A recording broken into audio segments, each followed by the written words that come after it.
Turnbuckle. I hope you're all having a wonderful Saturday. Elimination Chamber is on Sunday, I believe. Man, it's at, like, it was like, I think it said it was at like 4 a.m. That's man, that's early. So, definitely gonna watch that around like noon, probably. So, oh mia, that's something.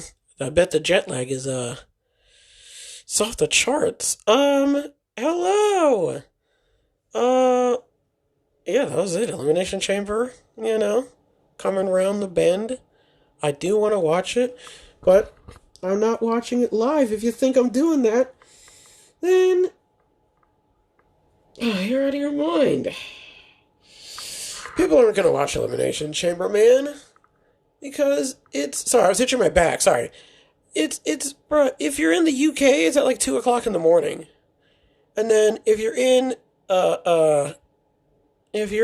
America, like I said, it's at like 4 a.m. Like, I don't know. I mean, maybe in America, sure, because like it's Sunday, but like, where if I'm in the UK, I'm not staying up to watch this, man. I probably got work in the morning or something, Or maybe I just don't want to be up that late.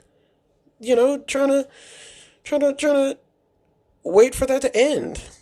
I do that all the time when I'm watching the regular shows. I'm nodding off, So I can only imagine, a pay-per-view overstaying its welcome, which is a common theme in most of the UK scheduling, just because it all airs in America, which is awkward for them because it's so far ahead.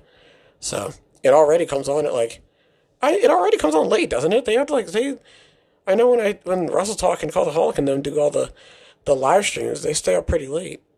So I don't know. I don't know what the scheduling is. So here's the deal, right? Here's what I'm gonna do. I'm gonna do something new. That's crazy, I know. And what we're gonna do? Mustafa Ali captures the X Division Championship at TNA No Surrender 2024. Look at that. Okay. The TNA No Surrender 2024 pay-per-view ended with a bang on Friday night.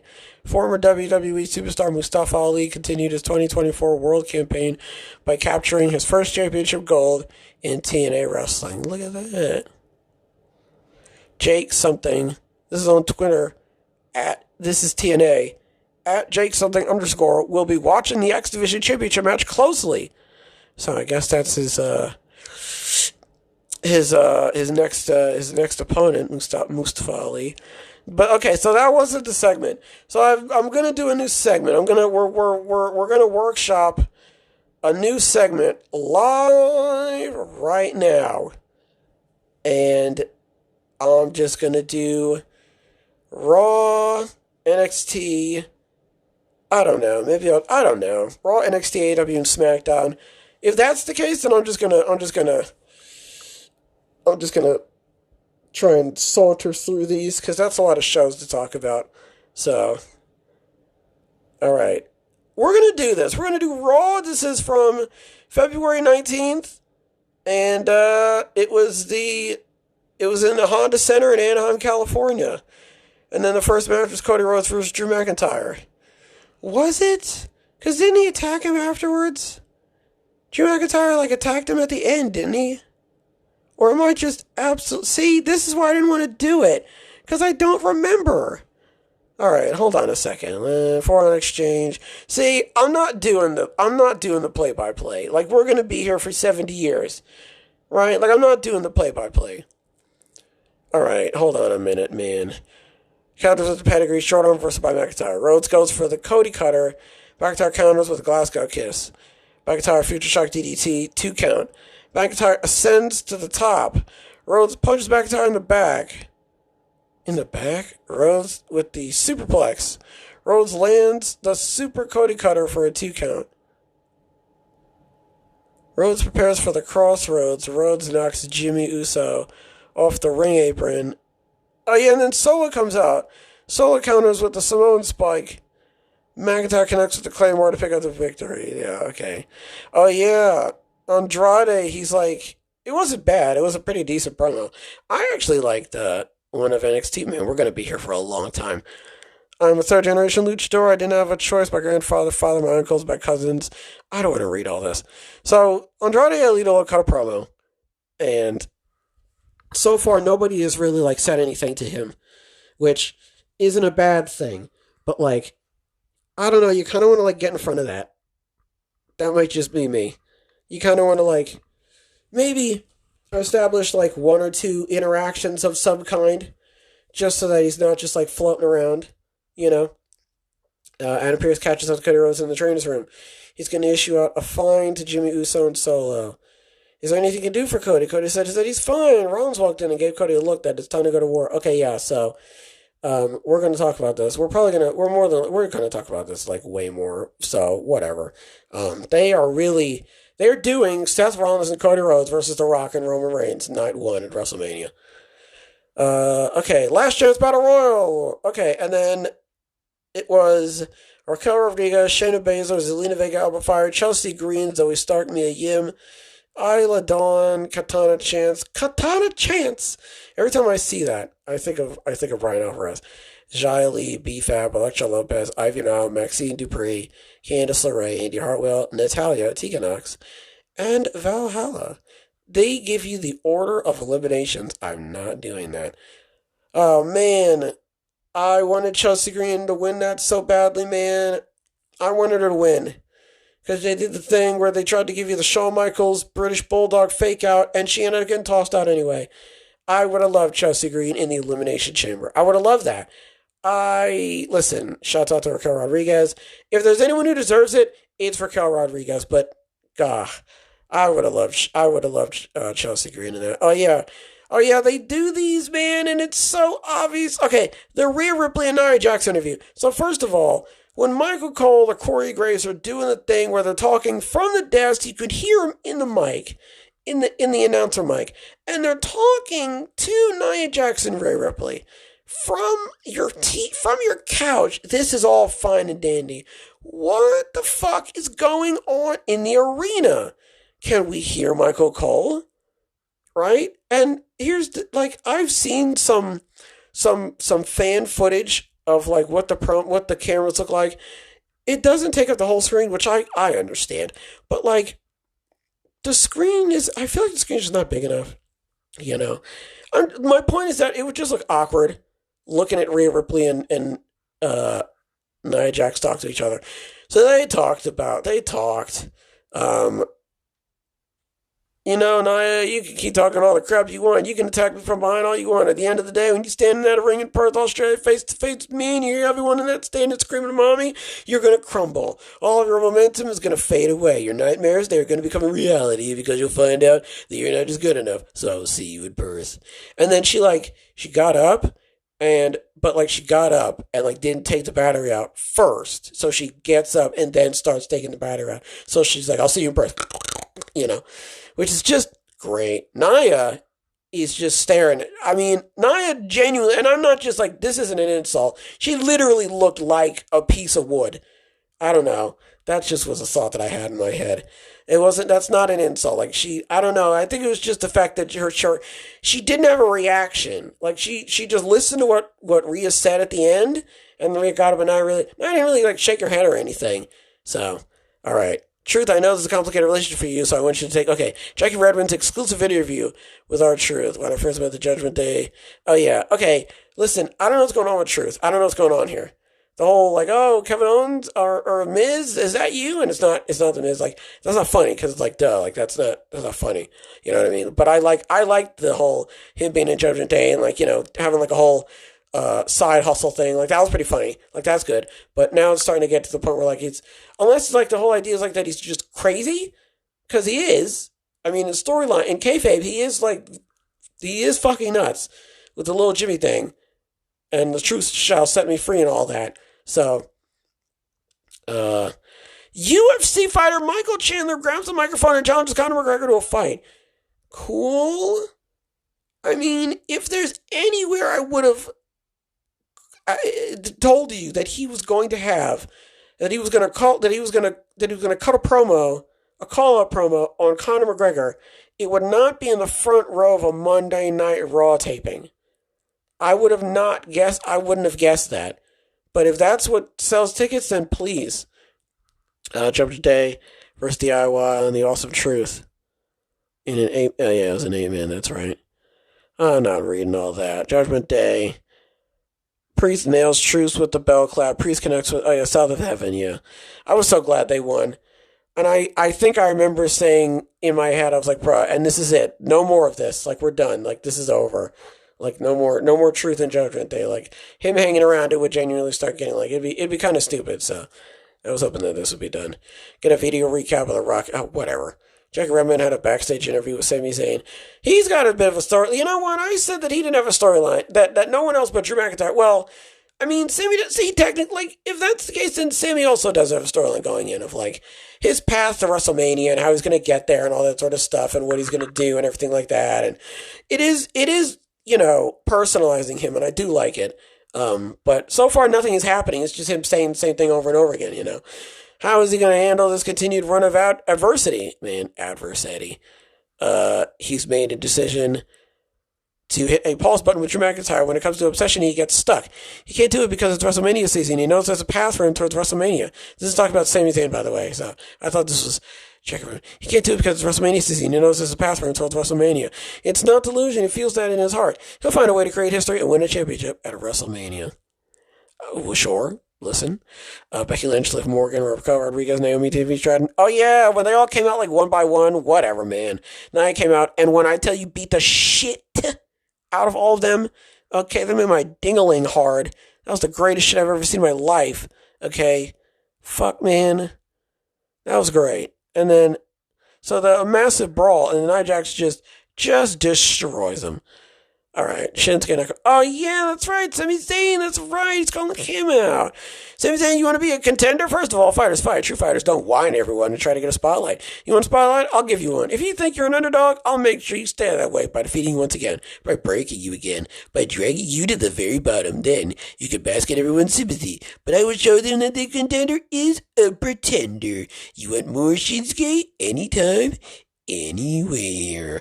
I'm ready for that. I'm looking forward to that. I forgot that even happened. Maybe I should start doing this so I can remember the shit that I'm looking at. I should start taking notes, too, as well.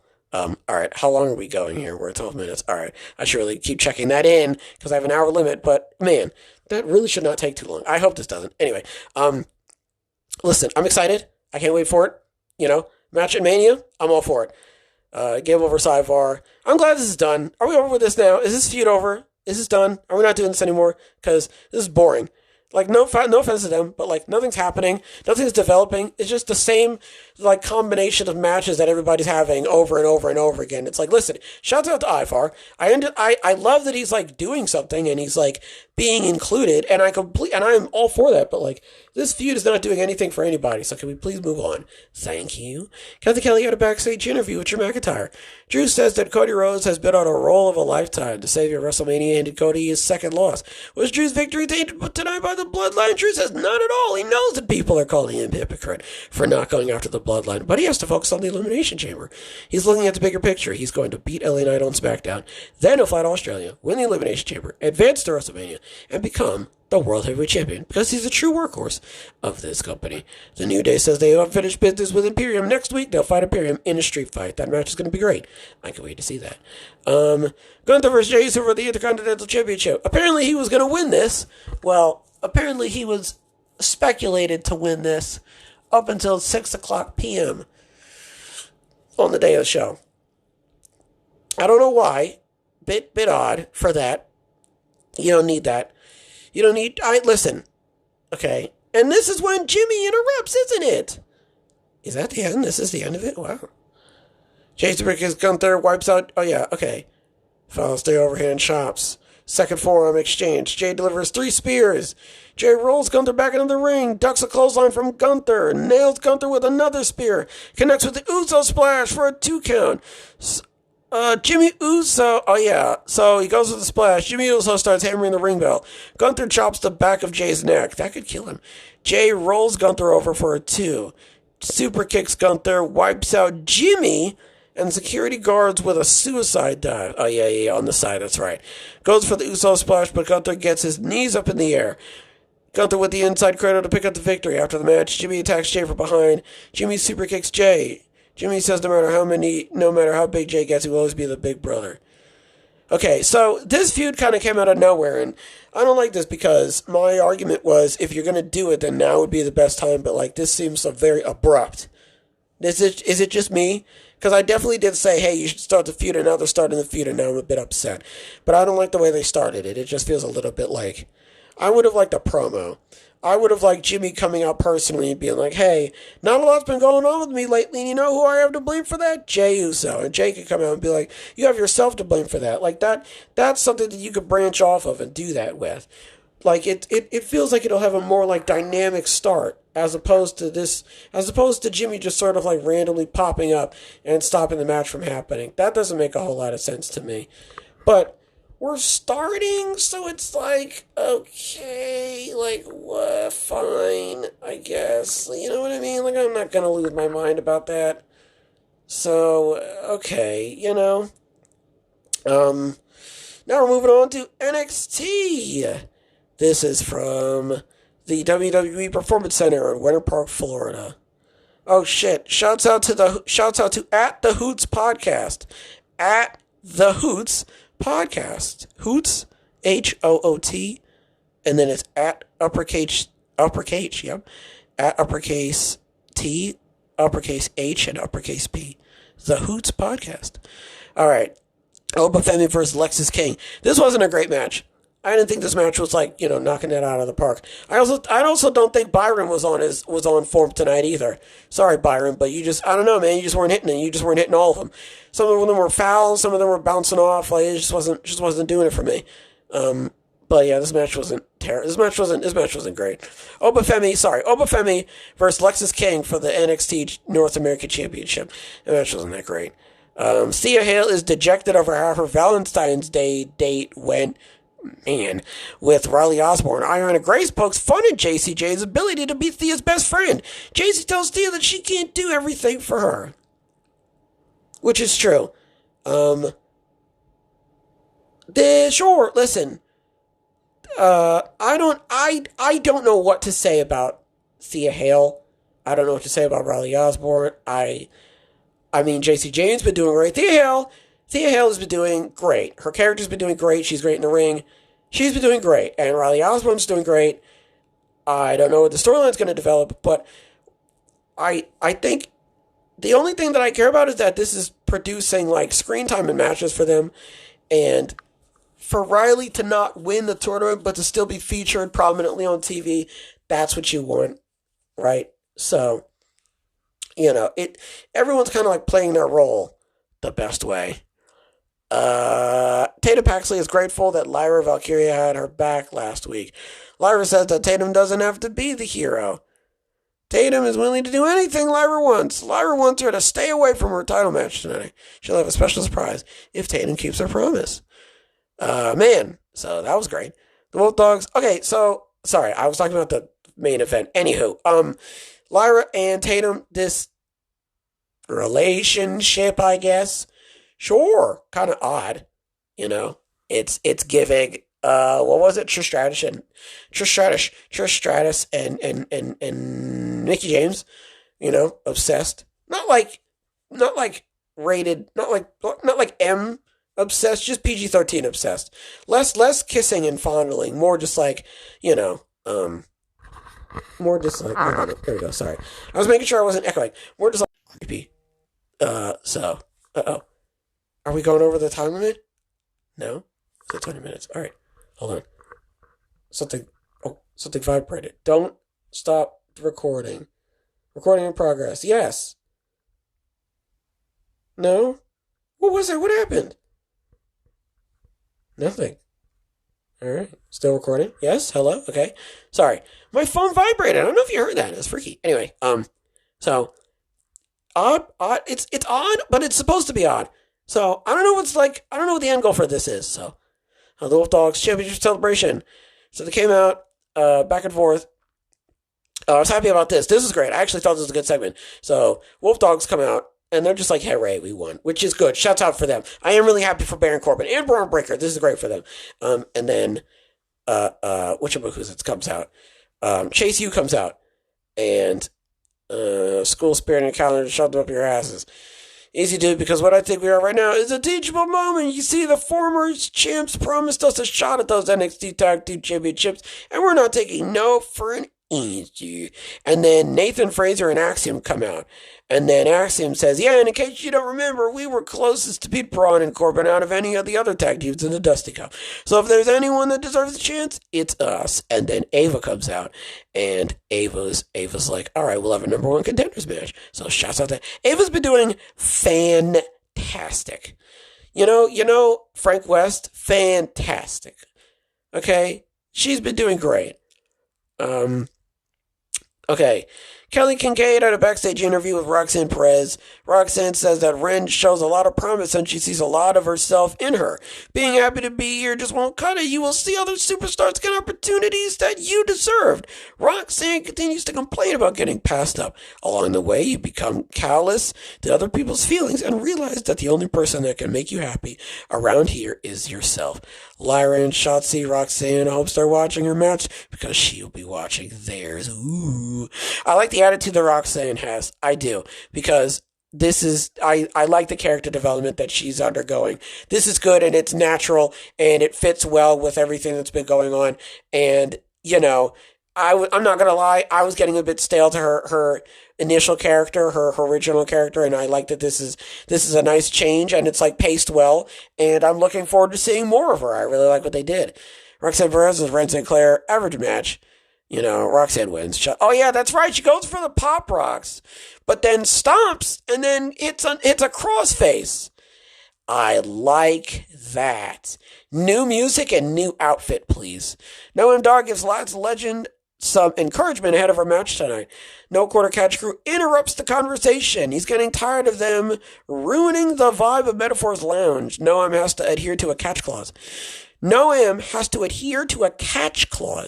McIntyre says that, wow. Drew Gulak says that Noam will find out who his next opponent is when they're all in the same ring next week. That's the catch clause.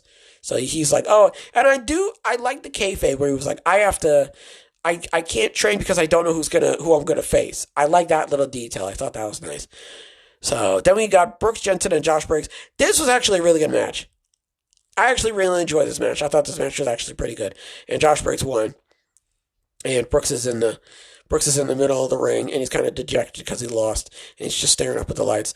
I want this to develop. I want more of this. I want more Brooks Jensen sort of like, you know, having this like turmoil within himself, you know. Is the microphone plugging and unplugging? Is that what's happening here? Hello? Because it vibrated again. Okay. I don't know. I mean, the microphone is on. So, look, like I can, okay. Sorry. I'm trying to make sure I'm not doing the echo. So, and I wasn't. So, all right. Get this out of here. Yeah, I'm really excited to see where Brooks Jensen develops from here. I want to see, like, inner turmoil, and I want to see him, like, I really want to see, like, him, like, just sort of, like, sulking around the locker room, you know? I want to see that. Carmelo Hayes promo? Man, I don't want to read all that.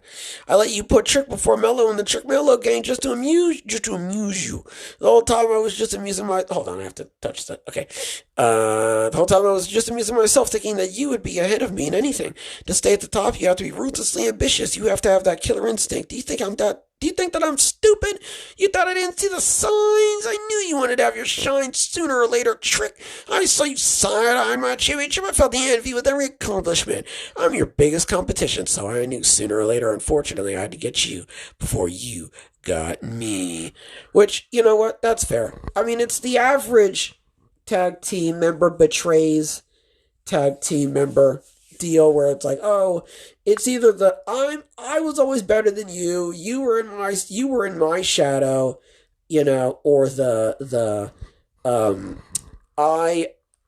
I needed to move on from you and you were holding me back, or it's this where it's like, oh, you were probably planning to get me, so I just did it first, you know, that type of deal.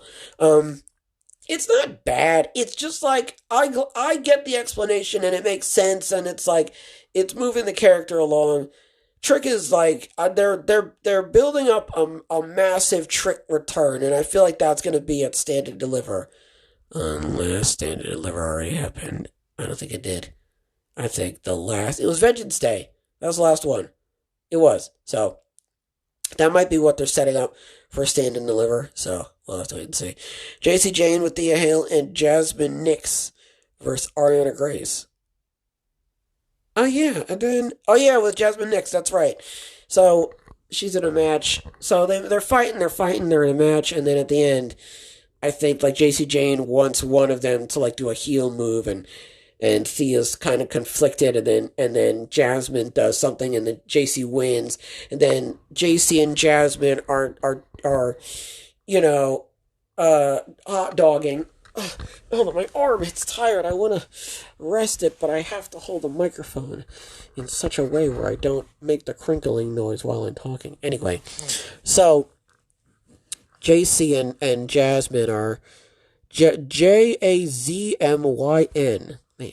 Anyway, JC and Jasmine are hot dogging and grandstanding at the end of the match, and Thea's kind of like looking on like, I don't know about this, which is very interesting. So I wonder what is she going to do? Go back to Chase U? Like, that's where JC Jane is, or maybe, I don't know. So we'll have to wait and see what happens. Maybe she'll like betray her or something. Tony D'Angelo, I like this. Tony D'Angelo tells the family that he's lost sight of the bigger picture. It's time for him to be the Don again and to take things seriously. Why would you put a comma before again, you asshole? So I'm curious. I'm very excited about this. This is good development. I want to see what they're about to start doing. I think Don might be turning heel. I don't know. Sorry. I think Tony D'Angelo might be turning. This is what it sounds like, at least. It sounds like he's going to start doing a bunch of mob type stuff, and people aren't going to be too happy about it. And maybe he's going to start like roughing up Channing or something. You know what I mean? Like, that's what it sounds like, at least. So I don't know. I really am curious to see what's going to happen here. I'm loving NXT, man. NXT, I'm loving out of Raw and SmackDown. I love NXT. So at least so far, the storylines and the matches and the characters, I'm liking NXT. Sarah Schreiber had a sit-down interview with Ridge Holland. Oh my god, man. Fucking end this storyline and fucking shut up, man. This has been going on for a little bit too long. So Ridge Holland, what the fuck? I don't want to talk to you, bitch. Anyway, sorry. That was, man. It's not Ridge Holland, it's Tom Holland, but that just made me think of that. So Ridge Holland have been wanting to face all of Gallus, and Ava won't let him, and doing the gauntlet matches, and beating them all up, and all this sort of, like, bruh, can we just end the storyline and go do something else, please? This has been going on for way too long. He will apologize. Okay, this is not the forum for him. He will apologize to the WWE Universe next week, even if nobody cares. Him swinging the chair around is not the man he is. I don't know how we're supposed to be feeling about him now, because if people come out and he boos, he boos. He boos in a microphone, yeah. If he come out, I'm gonna kill, if he comes out and people boo him, what does that mean? Alright, yeah, that's right, so, the fifth match is Axiom and Nathan Frazier, they need a name, versus Chase University with Riley Osborne. The winners will become the number one contenders for the NXT Tag Team Championships. Alright. Who won this again? Oh yeah, Chase U. Man, Duke Hudson is a great wrestler. Duke Hudson, Nathan Frazier. I already knew Nathan. Man, I mean, the first match I saw Nathan Frazier, I was like, his outfit is kind of funny. And also, he's a really good wrestler. And then, I think I was watching the Cultaholic Wrestling Podcast, and they said, I think Mafu or somebody was like, Axiom is a kid from NXT UK, and I was like, oh, cool. And then, he can wrestle. He's good too, man. He's really good. What the hell was I talking about? Oh yeah, this match was really good. Duke Hudson's good. Andre Chase, I hope he doesn't do like IRS and he wrestles in like an actual sweater, collar, sweatpants combo. The match was good though. Chase U is a good tag team, man. And so is Axiom and Nathan Frazier, this is why a good match. Alright, this was dumb. The Dragunov promo. Carmelo, hey, since day one I saw right through you. The jealousy of your best friend consumed you and you pointed the finger at me? You're the complete opposite of me. You are a coward attacking Chick from behind and doing the exact same thing to me, Mello. You are the lowest form of life, a rodent emerging from under my foot. I have what you seek, but I will see you in a roadblock. Under one condition. Under what good condition? Show up next week I might have more pizza. I'm probably going to do that. Sorry. Show up next week face to face. Mello. Show up next week face to face. Mello, come for this championship because I'm coming for something more important. Your soul. And then his eyes turn red? Fuck off. Go fuck yourself into a fucking canyon. His eyes turn red. Go fuck yourself. His eyes turn fucking red. This is starting to get silly now. His eyes turn red. His fucking eyes. I wish I would be talking to someone. And they'd be like, I'm coming for something more important. Your soul. And then their fucking eyes turn red. I'd be like, bruh. Man, bitch if you don't. You know, shite bag if you don't. You know what I'm saying? Like, do it. You're bad. You know, you got the glowy eyes. Get me out of here. You know? What do you mean? What do you mean you're coming for my soul? Take it. I'll give it to you here. 1 second. Hold on. Close your eyes. Watch this. My soul. Shut the fuck up. Shut up. You're coming for my soul, man. With the red eyes. If you don't get the fuck out of here. Kalani Jordan versus Last Legend. That was a 6th match. This match was good. Last Legend has improved immensely in the ring, and she's really found her footing with her character, especially with the Metaphor Man. Shouts out to them. If we were still in the Vince McMahon regime, they would have been broken up by now, and Last Legend would be, running a food cart or something. And I don't mean she'd be getting fired. I mean, that'd be her gimmick. She would be a food cart vendor. Let's see. Legend connects with the slam dunk to pick up the victory after the match. Kiana James. Oh, yeah, that's right. Kiana James and Izzy Dame come down to the ring. Dame goes for a choke slam, but Jordan lands back on her feet. Oh, yeah, Jordan shoves James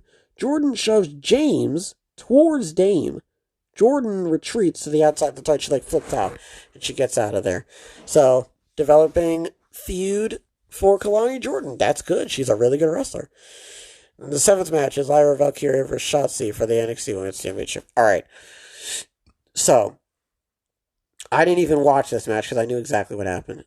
So I just skipped ahead. Because I was like, bro, this match isn't going to finish, so there's no point. So I skipped ahead. She goes for some sort of weird... Well, it was some sort of DDT type dealy on the outside. And I guess she might have hyperextended her knee. That's what it looked like, at least. It looked like she hyperextended her knee. And then they cut to picture-in-picture and they got her out of there.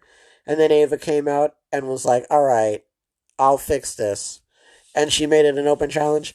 And I want to give a shout-out to the baddest bitch on the planet, Lash Legend, for already being in a match and coming out again. And then Rock. And honestly, it almost not even feeling like a story, just feeling like a full-out natural moment that if you told me that this I don't even know how to explain it, the organic way that this felt, where Lash just runs out again and then Roxanne comes back from the shower, because I didn't even think of that, but I did think of that because I've played countless wrestling games where there are showers and bathrooms.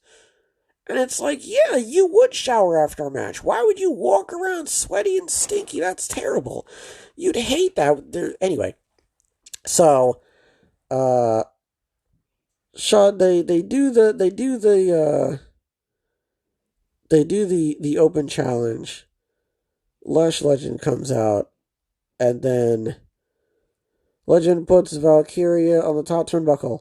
Forearm exchange. Valkyria sends Legend crashing into the canvas. Valkyria connects with the flying splash to pick up the victory. Okay, I just realized something. The reason why she didn't do her finisher, because isn't it some sort of package, deal where it's you're down or whatever? I don't know. But it's a maneuver that you cannot do on large opponents. And Lash is, listen, all right, she's watch out for the big girls. You know what I'm saying? She's not small. I mean, Lyra's small. Roxanne is minuscule. Okay, Lash is not, she's, you'll see her when you walk in, you know? So, listen, overall, I don't even know what I said about Raw. I just thought Raw was alright. No results. Oh no. Oh no. Are we live still? We are! Oh my god! Sorry. the internet like cut out and I was like, oh my god, and then I realized we're still going, folks. We're still going. So it's almost like I'm on a boat. This is great, man. Ugh. There's no results. I'm trying to get the AEW thingy and it's not loading. I don't know why. Oh, that's it. Ugh. What's wrong? Okay, go to this. Okay, hello. We're still live, ladies and gentlemen. Please stand by. Hold on to your hats. We're going to disconnect the internet. That's right. Are we still live? We are still live with the disconnected internet because that's how it's done. We're going to get in here and we're going to connect to the Wi-Fi. To the Wi-Fi. It's checking the quality. I don't think it's going to connect, folks. Oh, no. That's not good. Maybe there's something going on upstairs. So, I can't check it. Alright. Here's what I'm going to do. I'm going to go off of memory of what happened, even though I can barely fucking remember what even happened. Was there a match in the beginning? Yes, it was. It was Jon Moxley and Claudio Castagnoli versus... It was... I don't remember who their opponents were. He did like a swing on him. He was swinging him, and I thought he was going to go for like a... Oh, damn it, man. I don't remember. I'm obviously going to... Oh, man, there's literally like no internet. I mean, there is internet. There's not internet, but like there's connection so I can still talk. I don't know why I would need internet connection to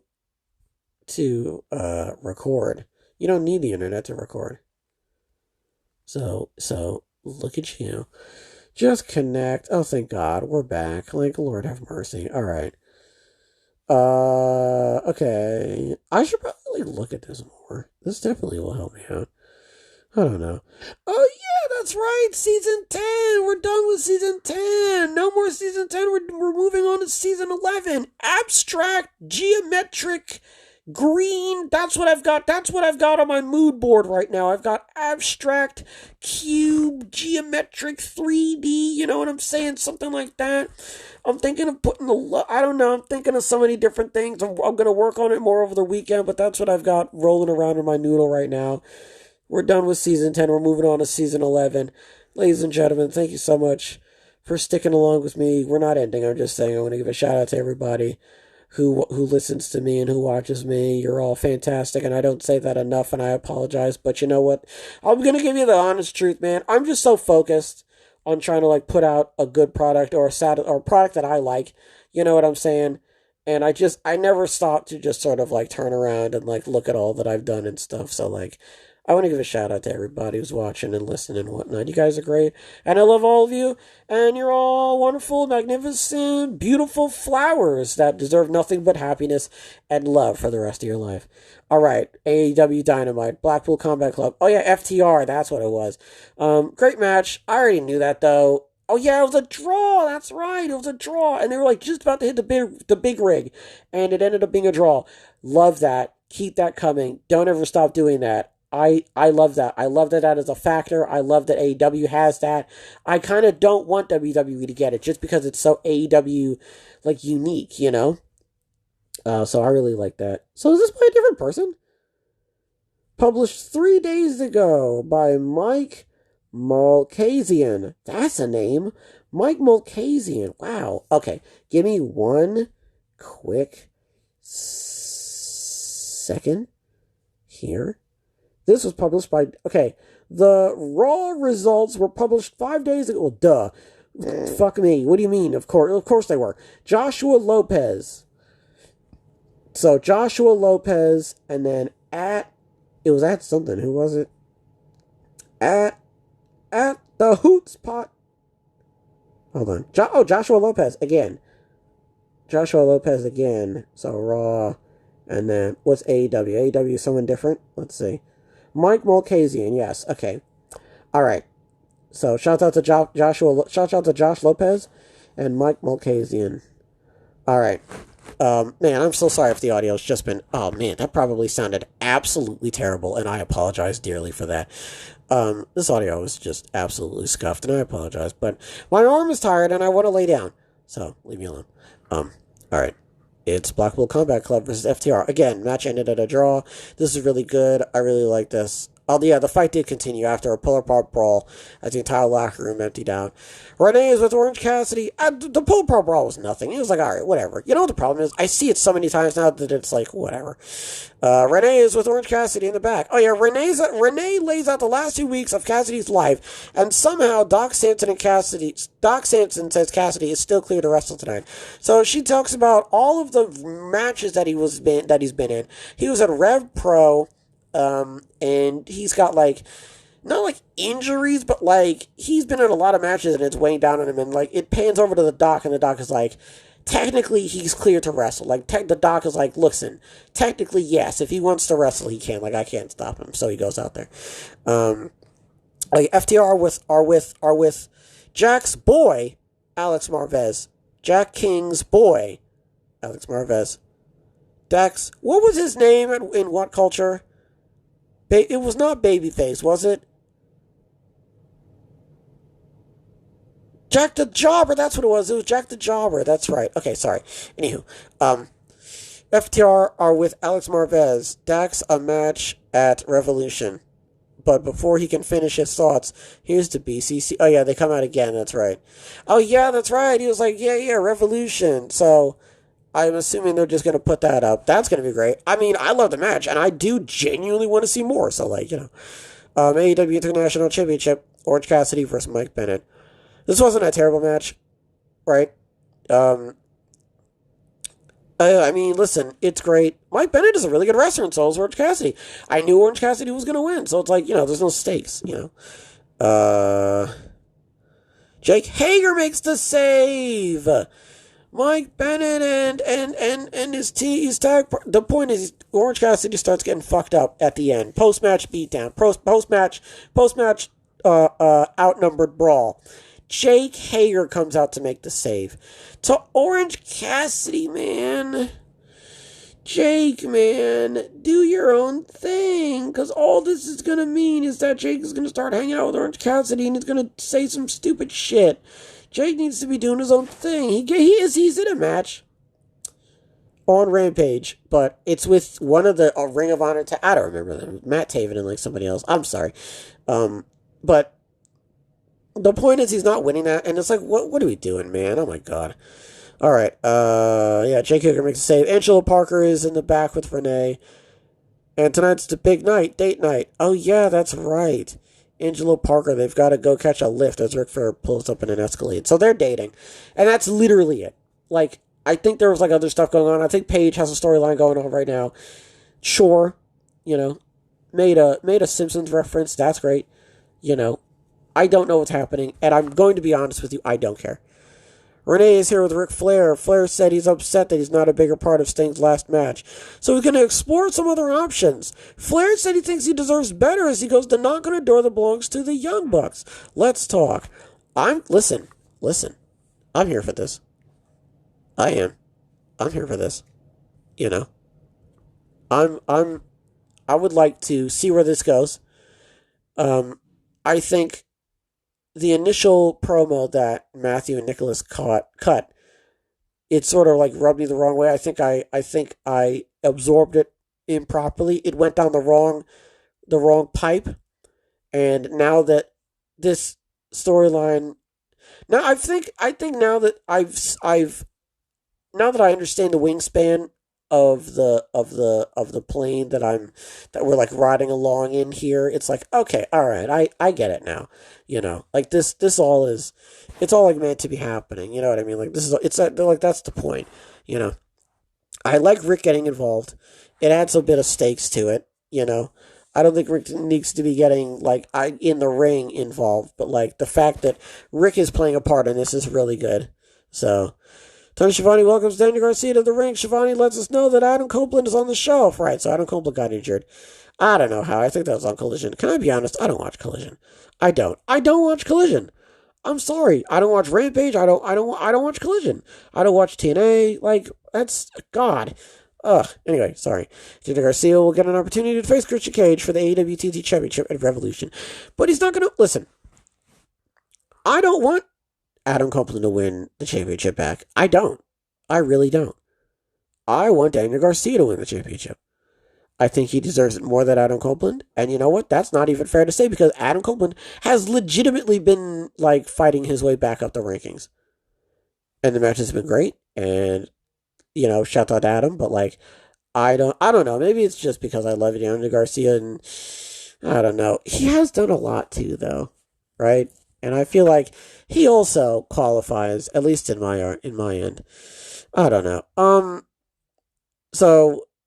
Even if they do have the match, which I feel like they will, I don't think Daniel's going to win. I just don't feel it. I don't know what it is. I just don't think he's going to win. I picture heel shenanigans taking place, and that's how Christian retains. Okay. Garcia has a message for Christian Cage. Oh, yeah, and then he comes out. So Christian Cage is like, oh, your father's dead. That's it. You literally said, oh, your dad's dead. And then Garcia said, if he knows so much about his father, he can come down to the ring and Garcia will put him in the ground right next to him. Christian sends Nick Wayne to the ring, who gets dragon tamered. Okay, I'm like, what? Killswitch gets sent down there next, but Bernard makes a save. Oh, yeah, with the chair. That's right. And then Timeless Tony Storm with Mariah May and Luther versus Cindy Winnell. It was nothing. It was great. It was Mind Games end where Tony put her in the I don't know what it's called. What is it? Tony Storm's referee calls. Okay, stops the action momentarily and signals to the doctor. Oh yeah, where she lands on her fucking neck, man. I guess she must have misinterpreted the move and thought that she was going for some type of snap suplex type deal, but Tony was going for like a flatliner STO. So she tucks her neck and, oh, man. She had to check her thing. I mean, I'm hoping she's okay. But that was fucking crazy, man. To see that, I was like, oh, Jesus Christ. Like, I was like, oh, Lord. Deanna finishes. Oh, no, Deanna. Wait, what? I thought Tony Storm was in the match. Whoa. Tony Storm pulls Winnell in the ankle lock. Oh, yeah, that's, okay. So Tony Storm puts Winnell in the ankle lock. And that's how she wins. And then Deonna Purrazzo is in a match with Madison Rayne. And then that's when she tucks her thing, and that's when it happens. Her neck. Tony Storm hits the ring and locks in to break a leg. Oh yeah, on Deonna. That's right, she does. Darby's here with some pictures. Darby says Sting knows he's near the end of his career and shows a picture of Sting with his kids. Sting is here. Sting says he lost his father 7 days ago and he knows he's not invincible. For the first time in his career, someone has messed with Sting's children. Everything Sting has left, he's bringing to Revolution, and it's the fight of their lives. Tony Schiavone welcomes Wardlow to the ring. Wardlow threatens to knock Tony on his ass and tells him to get out of the ring. Wardlow says he's the one true homegrown talent, and the rocket that was strapped to his back years ago was turned upside down. Thousands of people are chanting for him, and he never got his opportunity, and then he got buried. Wardlow beat the best in the world like nobody has, and his body is still falling apart. Wardlow reminds us he's talking about CM Punk, sorry. Wardlow reminds us he squashed MJF like an insect. Wardlow reminds us that he choked out Joe and beat his ass too. Did that happen? I can't recall that. I think it was back in you remember when Samoa Joe this is when Wardlow still had long hair, and Wardlow was like, yeah, my dad, something, it was very sentimental, and he died, and I grew my hair out for my dad, and then Samoa Joe cut his hair off, and it made more sense, and that was when, like, Wardlow just got the TNT Championship, and then Samoa Joe challenged, and then Joe got it, and then I think, like, Wardlow got it back, I think. And then that's when Powerhouse Hobbs took it from him, and that's when the QTV thing happened. So it was around that time, I think. Wardlow says it sounds like he's the best in the world and he's better than you and you know it. Wardlow says he's the uncrowned king of AEW and it's time he eats like one. Wardlow says he is everything a world champion is supposed to be. And there's no one back there that can stop him. If anyone wants to get in Wardlow's way, there is no longer wrestling. This is war. Great promo. Solid. Effective. I think you need to get somebody to just start beating the fucking shit out of him. I'm so tired of Wardlow coming out here and looking like a fucking split banana.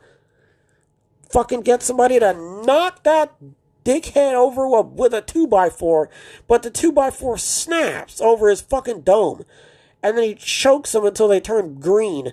And then like they hit him in there with a brick and the brick smack and just crumbles over his face. And then Wardlow like throws him through a car. Like someone needs to come to Wardlow and be like, shut up.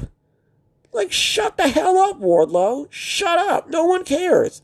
Your group, your fucking lame-ass faction is dumb, you're stupid, and your hair looks fucking ugly. Fuck you. And then Wardlow needs to be like, the fuck did you just say to me? Oh, sorry. I'm standing under the vent of the stadium. I didn't make out what you just said. You fucking heard me, you stupid bastard. Come get some. And then they start fighting. I would be glued to the TV. Someone needs to come out and be like, bro, Wardlow, your mama walked with a limp. Your brother spits when he talks. Your dad didn't change the donut out on his front left tire. Man, just start talking shit to him, man. Because this Wardlow coming out, yeah. And then Adam Cole with his, yeah. Like, bruh. Can y'all just please move on? And then the final match is... Oh, wait, hold on. Okay, yeah. Rob Van Dam, Hook, and Hangman Page versus Samoa Joe, Brian Cage, and Swerve Strickland. So this match was great, obviously. It's RVD. RVD's really good. Like, shout out to RVD. Swerve is good. Hook is good. Hook needs to be in more matches. Drop the FTW Championship for the love of God. Where am I right now? Hold on a second. We're still here. We've got 9 minutes left. Okay. Well, I didn't even watch SmackDown anyway, so it's perfectly fine. So, Hook's good. Everyone's good. So this is the match where I guess there was speculation that Hangman got injured, I guess. So, he got injured around like... Well, he didn't actually get injured. I guess you could say, oh no, he did. It's Schrodinger's knee injury. So apparently, I don't know, there's like something where it's like, he may or may not like be out for a considerable amount of time for something. It's like some sort of like obligation of some kind where he's like, he's not going to be here. Or he may not. So he's like, if I do have to leave and go take care of something, the knee injury I can use in my back pocket. That's why he kind of did it was like he like flipped over him. He like flipped over Joe or one of them, Brian Cage or somebody, and he tagged in like Hook, I think. And then they ended up finishing the match. So yeah, that's why he did it. That's why everybody, I guess, thought that he had a knee injury. So yeah, he threw that on the back burner, just in case he was going to need to whip it out. So there you go. That, ladies and gentlemen, so we're going to do Monday Night Raw, NXT, and AEW. We could do SmackDown, though. We can't. But I've only got 7 minutes left, and I don't want to, tack it on. All right, we're going to do, a quick one. We're going to do a quick one, a real quick one. Okay, so maybe I need to be quicker then. All right. But that was the most recent one. We're going to do this one. Kevin Owens versus Dominic Mysterio. Kevin won that one. It wasn't a terrible match. Yeah, pop-up powerbomb. Backstage interview with Drew. His character's moving along really nicely. Roman's arrived to the arena. Strat versus Zelina Vega. It was meant to be Shotzi, but she got injured.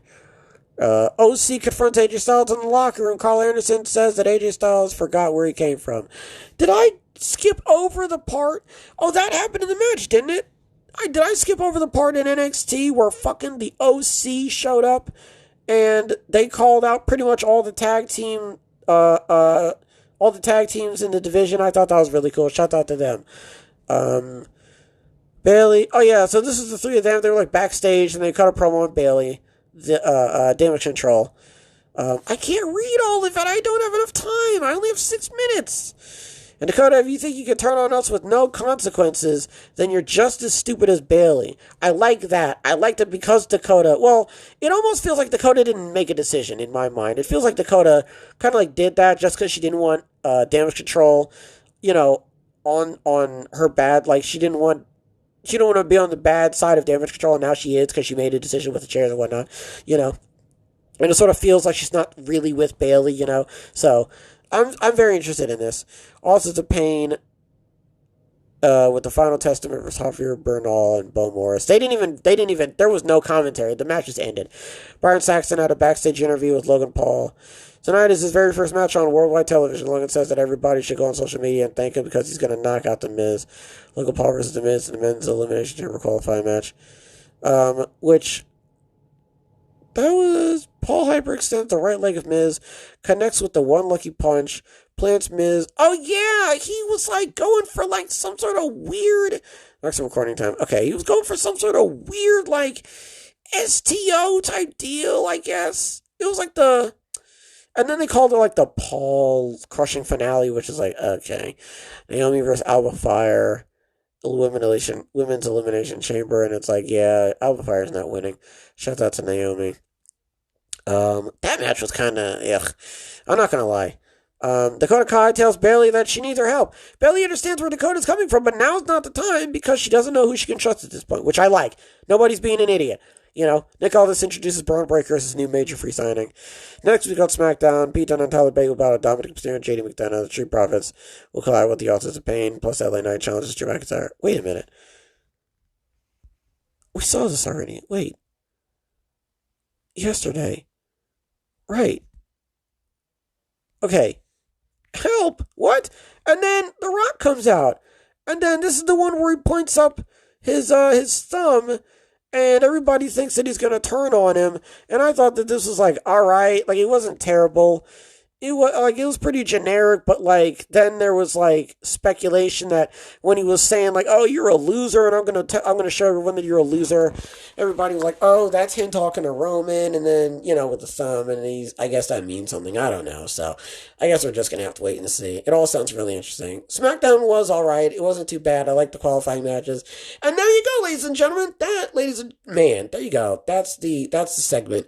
I don't know what to call it yet, but I'm probably gonna keep doing that. That was actually pretty good and very smooth, and I managed to keep it sub 1 hour, so I'm also happy about that too. So here's what we're going to do. We're going to now move on over to the rumor section. Maybe I'll call that something. We're going to have to listen. We're going to change things up, okay? So yeah, we're going to head on over to the rumor section, and I will see you guys there. That's right, we're in another segment, okay, because this is a tree and the branches are ever growing. So, we're not going to waste any time here, folks. This isn't even a new segment. This segment has now been shifted to a different time slot. So, we thank you for your patience and your cooperation. Meltzer was told that things were, quote, very chaotic backstage at this week's AEW Dynamite due to certain wrestlers being unavailable for the show. Quote, so much of what they wanted to do, they didn't know if they'd be able to do. Until pretty late in the process, Jeff Hardy was named as one such wrestler who was originally supposed to have, quote, a key role on the show. Okay, I don't know what to make of this, because on one hand, I really don't want to punch down on AEW, but on the other hand, it sounds like there's a lot going on. It definitely sounds like there is a lot of back and forth taking place here, where it's like, and listen, all three can be true. You can have it be a little bit chaotic, and some wrestlers don't know what the hell's going on, and, other wrestlers are having a pretty good time, and, some wrestlers are frustrated and stuff like that. Like, it's not, I mean, you've got so many different people walking around back there. There's going to be a majority and a minority of sorts, I just think the fact that it's happening with AEW in the midst of what I still feel like is hindering ticket sales, it's interesting. I wonder if this is its own, like, situation or if this is adding to something. Do you know what I mean? Like, sort of like, I don't even know how to explain it. Just sort of like, igniting. Like, and I don't know how to explain it. Like, do you think that this is almost that this may like influence any type of? I don't even know. I don't know. You know, so very chaotic at this week's AEW Dynamite, right? Certain wrestlers being unavailable for the due to certain wrestlers being unavailable. So much of what they wanted to do they didn't know if they'd be able to do until pretty late in the process. Jeff Hardy was named as one such wrestler who was originally supposed to have a key role on the show. Now, if I remember correctly, didn't he get an injury recently? He like someone like smacked into, I think it was Sammy Guevara. Someone like smacked into his nose. Injury update. Let's do news. Yeah, AEW Rampage. Shouts out to Yahoo. Oh, Lord. Oh, Josh Kulkarni. Matt Hardy has broken his silence regarding the scary injury suffered by Jeff Hardy during an AEW Rampage taping. Immediately following AEW Dynamite at the Heb Center in Cedar Park, Texas, during a match against Sammy Guevara, Hardy appeared... Did I say Sami Zayn? Hardy appeared to sustain an injury, sparking widespread concern for his well-being. Jeff Hardy was knocked out during a Rampage taping. It looks like Sammy's knee caught hit in the head. Prayers up. This is by @Julian Weeks, but it's @Julian WKAS on Twitter. He continued. Oh wait, hold on. Let me see. Speaking on a podcast, Matt Hardy provided an update on Jeff Hardy's injury, confirming previous reports suggesting that Hardy had indeed suffered a broken nose. He stated, quote, "It looks like the Sammy Guevara Hardy curse is real and it lives on. We thought it ended in 2020, but it picked right back up in February 2024. They were having a hell of a match. It's going to air on Rampage tonight. There's a point where Sammy doesn't move and his knee catches Jeff in the face. It definitely rocked Jeff, and Jeff for sure has a broken nose." That's all we really know. Oh, man. Yeah, so, I wonder what the key role thing was going to be then. I mean, maybe they were going to play that into the storyline. I don't 100% know. I like that this podcast is really developing now. This really feels like a podcast now. I've got 2 segments. I've got the show review, and then I've got this. I don't know what to call these. So the title that I have for it in the documents in the Google Doc is just Turnbuckle Topics, which I mean, I guess sure, if you want to call it that. We're moving over to Turnbuckle Topics. I like that. Alliteration, name of the podcast, so maybe we can like Turnbuckle review. I don't know, whatever. We'll figure something out. Anyway, I just wanted to talk about that. But what in the world am I talking about? With Jeff Hardy being the key role. So, I don't know what they were going to do with that. Listen, I want AEW to be okay. I want AEW to do well, and I want AEW to prosper and flourish and have really good wrestlers and matches, and I want everybody to be happy and all that sort of stuff. That's why it's like, bro, I don't care where anybody goes. I just want everybody to be treated fairly and nicely. And I don't deny that AEW can do that and is doing that and will always be doing that. But I'm hearing a bunch of stuff, man, and I'm going off of what I'm hearing because that's all I can do. And it doesn't sound like it's. I would argue if AEW was like a big tent, I don't think all of the pegs are hammered, are like malleted into the dirt. I think there are a couple that could be like hit a couple more times, and there's some that aren't even in all the way.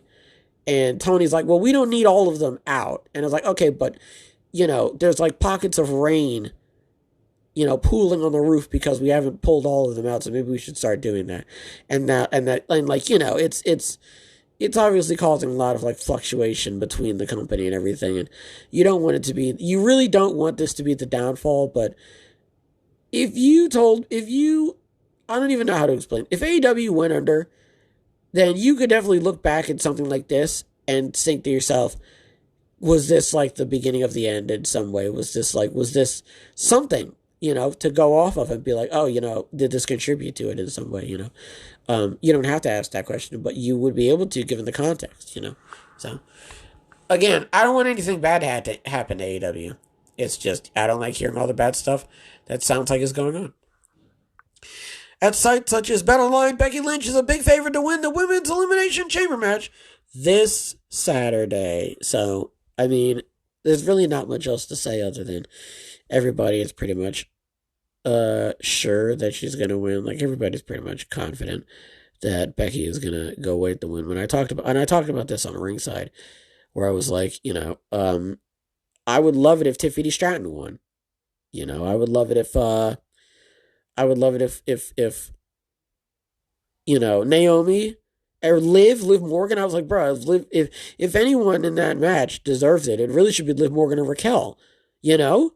Really, just because of all the work they put in and the fact that they put their bodies on the line, and they're just now coming back. Like, it really should be them. But I get it, and that's what they're going with. They're going for Becky versus Rhea, which, again, is going to be a fantastic match. I don't deny that. You know what I'm saying? Like, I don't deny that Rhea's going to have a fucking banger, just like she did last year. So, that's not really the issue, and that's never the issue with me. I never care about the match. I never do. That's like my hot take. If I could have a hot take, if that counts, I never give a shit. I don't fucking care about the match. What is happening at the end? Who's running in? I think I said this already. I think I already talked about this, but that's my overall point. It's just like, I want to know, have you ever seen the rain? Sorry about that. What the hell was I even fucking talking about, man? Becky Lynch and Rhea Ripley at WrestleMania, and it's going to be great, and it's set in stone already, and I would like to see Liv and Raquel win, but that's what they want, and I know the match is going to be great, but every now and again, I just like things shaking up, and that's just me, and you're just going to have to deal with it, folks. So, in fairness, there's a lot of things that I have read on here that I have taken as truth, and they have not been true.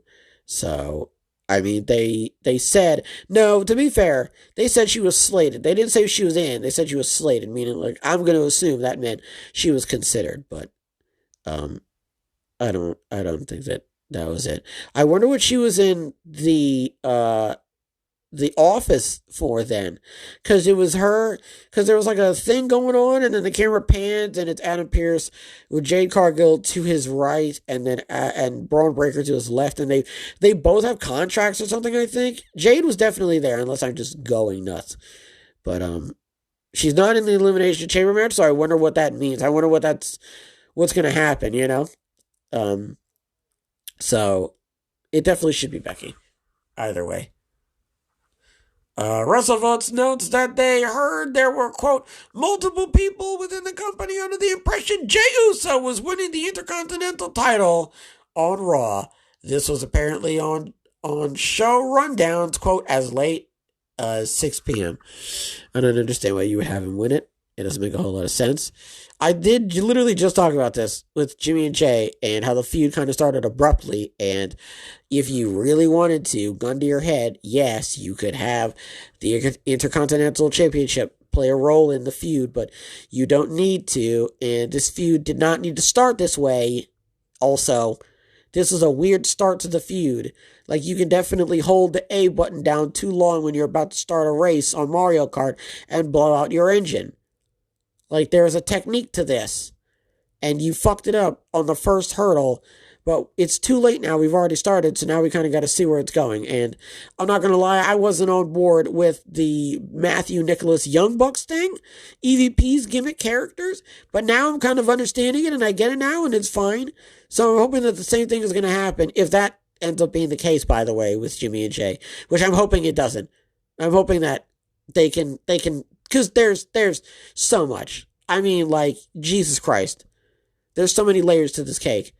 Oh, the pizza, let's go. There's so many layers to this cake. You'd be stupid to not, talk about their past and all of the things that they did and stuff. Like, this is a match. This is a wrestling match that everybody needs to see.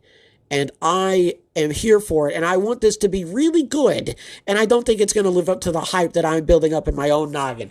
Just single-handedly, by the way. No one else is helping me with this. Just single-handedly. Okay. The Rock and Roman Reigns segment on last week's Smackdown was scripted per SE Scoops. The script was the result of discussions between Triple H, Rock, Reigns, Paul Heyman, and Brian Gerwitz. The segment was produced by Michael Hayes, who produces nearly all of Roman's segments and matches. Now, you've got the Grayson Waller effect happening at Elimination Chamber. Seth and Cody are going to be on there. Rock and Roman are not going to be on there. But you can bet your bottom dollar that Seth and Cody are going to say something about The Rock and Roman. Now, I don't know if they're going to start like a chant or something. I don't know. But they're going to say and or do something about The Rock and Roman Reigns. And Grayson Waller is probably going to say something because it's Grayson Waller, but he's also in Australia, and he did a shoe either Rhea Ripley, which, God, that looks disgusting. I hope it's like a new pristine shoe and not like a shoe that somebody's worn so you can swallow the lint. Like, I'm not doing that. No! Sorry. I really don't want to do that. I'd protest. Anyway. Okay. So, what? Sometimes I just go off and I have to like, man, it's like a frisbee. It's like that vine. What the fuck, Richard? Like goes out. Like it's not gone. I have to go get it now. I have to go back and get it. So man, hold on a second. What the hell? Oh yeah, man. Let me tell you something right now. So this is gonna be big. Well, let me not say big. This is gonna be big, but with like all the letters are lowercase. Comic Sans big. They're really giving you the business with this. They're really smacking you in the side of the face. Hey, idiot, it's The Rock and Roman Reigns and Seth Rollins and Cody Rhodes. Like, you should probably, tilt your head over to this side of the screen. And,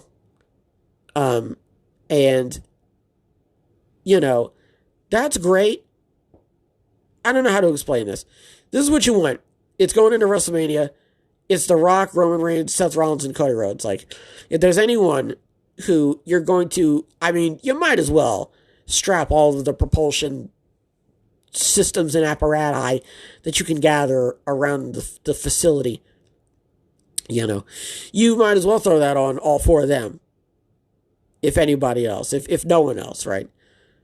I can't believe they're doing a tag team fucking match. I can't fucking believe that. I cannot believe they're doing a tag team match. I don't know why. I don't know what for. I don't know why you need to do that. I don't know who asked for it. I don't get it. It doesn't make any sense. It doesn't make any sense.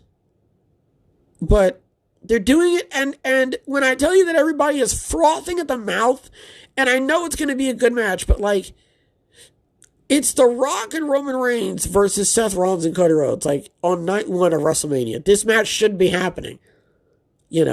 Like, this is a dumb match. And I know exactly who's going to win. And whoever you thought of first, yes, them. They're going to win. It's them. That's just where I'm at right now. I can't believe that match is happening, but that's the thing, is they're building towards that too. I think they're building towards that the most now, and then they will then use the rest of their runoff fuel to build to the actual Mania match, which they are doing also at the same time, I guess. Which, sure, because you want to know something? It puts Seth on the card. Even though that is not even the case. Because it's going to be Drew McIntyre. Hold on, my eye itches. It's going to be Drew McIntyre versus Seth Rollins at WrestleMania. Which, if anything, makes me more confused because why are you... Sorry, I'm itching my eye, alright? Like, just... And now I'm itching my nose. It's going to be... Why are you having this tag team match take place if you've got all four of these numbskulls in a match? Like, that doesn't seem smart. I don't think that that's a good idea. I think that if you're going to do that, you should have it being like a long, drawn-out, dynamic promo. I don't know what I'm talking about, man. The tag match just seems weird and out of place to me. Just seems weird to be doing it. Just flat out. I don't think you should do it. But they're doing it anyway, so it doesn't matter. Finally, Julia Hart probably won't be cleared in February, but AEW doesn't expect her injury to be a long-term issue, says Fightful. Now, they have stuff that has to be cleared, right? I don't even think I remember reading what the injury was. I know it was she's injured, Ed. Fucking, of course. But, like, they're giving her storylines, and I guess they're, like, waiting for her approval, which is good. You know what? Fine. I will say the same thing that I said about Rusev. I don't think it's fair that you're getting the storylines and you're not approving them. And not to say that they both complain, but I hope that you're not getting storylines and then being like, ew, no, and then being like, ugh, what am I going to do? Because that's not fair. So, listen, you could put her in a storyline if you really, really wanted to. You could. And that's what I was thinking about with the Andre Chase, Braun Wolf Dogs thing, where it's like, it really can be that simple. I mean, if you really boil it down, like, it can be that simple. I want your title. You have that title? Well, I don't care. It's literally what I said last time. It was like, bro, bzz, bzz, I'm spooky. I can change the lights in the room that we're standing in. It's like, bitch, I don't care. That's not going to scare me. You know? And then they go after them. Like, you could cook. Like, you could have something cooking with that. But they're just not doing anything. And not every storyline needs to be, like, super, A, B, C, D simple. But not every storyline needs to be this super well thought out, different sets, different time of days, golden hour type deal. Like, you don't need to be doing all that either, I will say this, though. If you could come over here for a second, the quality in WWE has drastically shifted upward. I will tell you that for free. The quality for WWE has definitely gone up. With the backstage, not the backstage, but the segments overall and the locations and stuff, they've been doing a really good job with that. So I definitely want to give them their props. I'm not even going to lie to you right now. But even then, I think that overall, AEW, they could be doing a lot more with Julia. They could be really, I don't know. Because I think ultimately, at the end of the day, you just wanted to defend the title a bunch, to show her strength and her skill. And Orange Cassidy has been doing that easily, I mean, basically, people are just walking up to him and being like, hey, can I have a match? And he just goes, yes, absolutely, sure. Why not? I don't see why. The house rules thing is like, okay. Actually, I don't have any, I'm not opposed to the house rules thing. I'm not, because you can add your own little, like, rule in. I think the problem, though, is you're going to have to remember what it is, And, man, she needs help wrestling, man. I don't know. Maybe it's just me. But I would like to see more. I personally would like to see more of Julia Hart. But I don't think that I'm going to. I'm not going to see her as much as I would like to see her, is what I'm trying to say. But hopefully, does she have a match at Revolution? Let me see something. I don't think she does. So, with that being said, I am going to check Julia Hart. Revolution.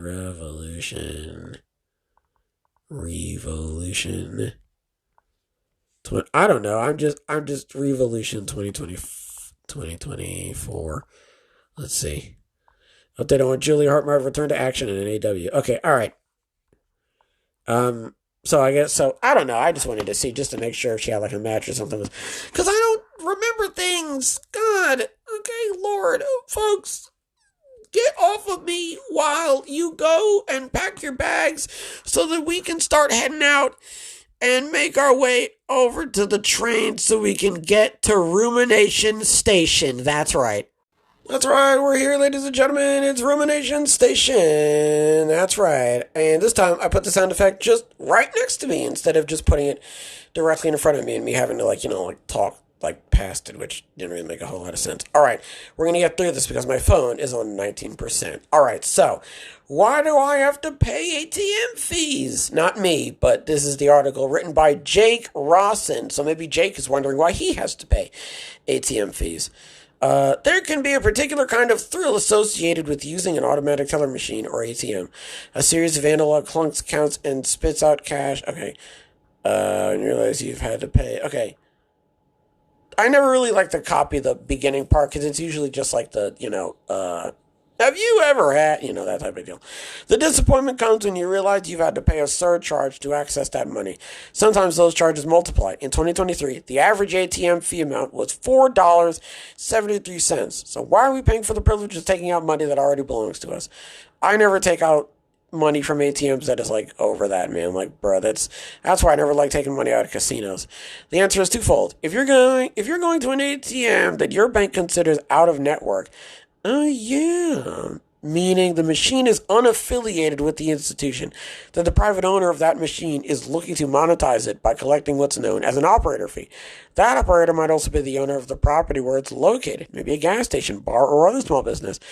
Or it might be an ATM operator who leases space. What?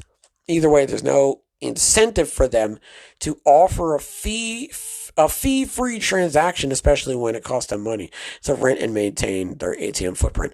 Sometimes this can be a little manipulative. A bar, for example, might insist on cash-only transactions. Yeah. On the other hand, the owner might want to avoid credit card transaction fees. On the other hand, they might conveniently have an ATM on the premises. Customers take out cash, pay a fee, and the owner collects it all. Yeah. That's it. It's all just a racket. But it's not just the independent ATM operator. Your bank may also charge you their own fee for using a machine outside of their purview. One reason banks do this is to incite loyalty. They prefer you to seek out their own locations for any and all transactions. Yeah. If I remember correctly, I think TD did that.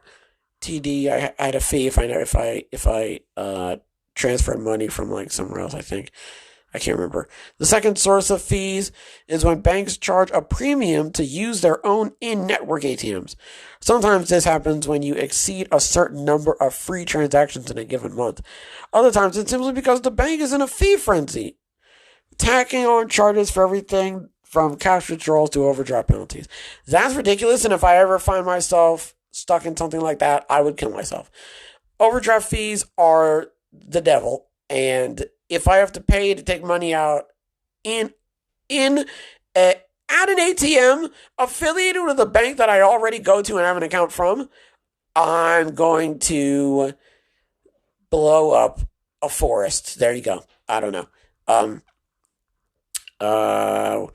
Banks charge a premium to use their own stuff. Okay. There's no mystery why banks do this. They're out to make money, and transaction fees help their bottom line. In the specific case of ATM surcharges, they might charge just enough to cover the cost of maintaining the machines. So the article does continue. It goes on about like how to avoid it and stuff like that. And I was just like, oh, that's a lot. Like, that's a lot to read. I'm just going to be honest with you. That's a lot to read. I don't feel like reading. That's a lot to read. So I just wanted to talk. I just wanted to ask the question. I just wanted to answer the initial question of why do we have to pay ATM fees. So the first reason is like, it makes sense. Maybe it's not their ATM. Maybe they're leasing the space. Got to keep it maintained. I completely understand. The second one is, we just want money, which, it's an ATM. That also makes sense. And the ATM doesn't make sense. It stores it. So that doesn't make sense. Oh my God. Folks, on that note, that's going to do it for this episode. Hopefully everybody has a wonderful tonight and a wonderful tomorrow. And as always, big hugs.